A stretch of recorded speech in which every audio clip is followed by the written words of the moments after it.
Kuya, nasad ka? Unsa may maingon masulti nimo sa duwa ganiya sa Denver og sa Lakers? Nga daog man kuno ang Lakers. Nanasad na. Daog ang Lakers ganiya. Oo.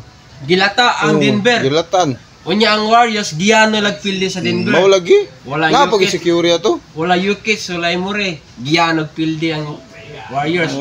Pabuhat din ni security no. Habang kay kapila na gito magibalik-balik na ang kanang Warriors wa jud nay mahimo. Ang Denver giyano og pildi sa Lakers. Nya ang Warriors giyano og pildi sa Denver. Mao lagi. Wa pa kay LeBron James. Wala pa LeBron. Din man nakadaog ang Denver sa Lakers o nakadaog pero sa finals, sa finals siruhan na sana sa Lakers. Ang Warriors makasud man na sila sa playoff pero tak-tak yapon na sa Lakers. pero Lakers Ay sure mo na kaya finals na? Lakers final lagi na sure na kaya finals MVP. LeBron James. LeBron James. Kisa may lang MVP dahil LeBron naman gid ang pinakagahi. Si Luka. Si Luka sidekick siya na siya ron, sidekick na siya. Okay.